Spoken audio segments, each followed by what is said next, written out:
నమస్తే దోస్తులు, నేను మీ సాయి లైఫ్ వెళ్ళి ఈరోజు అయితే మళ్ళీ మనకు ఒక వంట వచ్చింది.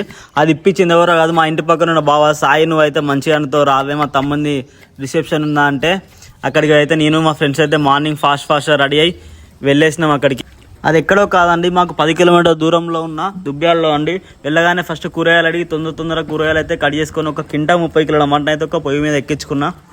అట్లనే మా బావ వచ్చి సాయి ఒక 30 కిలో చికెన్ తెప్పించిన. అబ్బా చికెన్ ఆ బావ అని సరే అని ఇంకొక పొయ్యి మీద లగాని ఎక్కించుకొని చికెన్ అయితే పొయ్యి మీద వేసేసుకున్నా.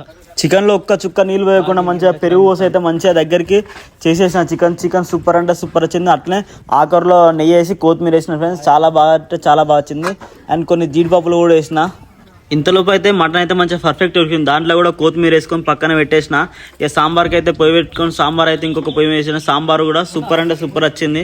సాంబార్కి అయితే మనకు చాలా మంది ఫ్యాన్స్ ఉంటారండి. అట్లనే ఇంకొక పొయ్యి అయితే బగారాకు గంజి ఎక్కించుకొని దాంట్లో అన్ని ఐటమ్స్ వేసుకొని ఎసరు అయితే పోసుకోవడం స్టార్ట్ చేసిన ఫ్రెండ్స్. బగారా ఎసరు వచ్చే లోపు కాలుగుండి ఏం చేద్దామని ఇంకొక గ్యాస్ పొయ్యి మీద అయితే ఆలుగడ్డ వంకాయ టమాటా కలిపి అండి ఫ్రెండ్స్. చాలా అంటే చాలా మంచిగా వచ్చింది. వంకాయ కర్రీ వండేలోపు అయితే బగారా ఎసరు వచ్చింది. దాంట్లో అయితే ఇక బియ్యం పోసుకొని నిప్పుకలు పోయడం అయితే స్టార్ట్ చేసాం ఫ్రెండ్స్.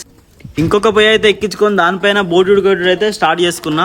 అన్నం అయితే ఎలా అయిందో చూడడానికి నిప్పుకలు అయితే తీసుకొని పక్కన పెట్టేసుకొని అన్నం చూసిన. అన్నం భలే పుల్లలు అంటే మస్తు పుల్లలు వచ్చింది. అట్లనే ఇంకొక పొయ్యి మీద అయితే 30 కిలో వైట్ రైస్ కూడా అండేసిన. అట్లనే మన వీడియో నచ్చినట్టయితే లైక్ చేయరు, షేర్ చేయరు, కామెంట్ కూడా చేయరు, సబ్స్క్రైబ్ అనేది మర్చిపోకండి.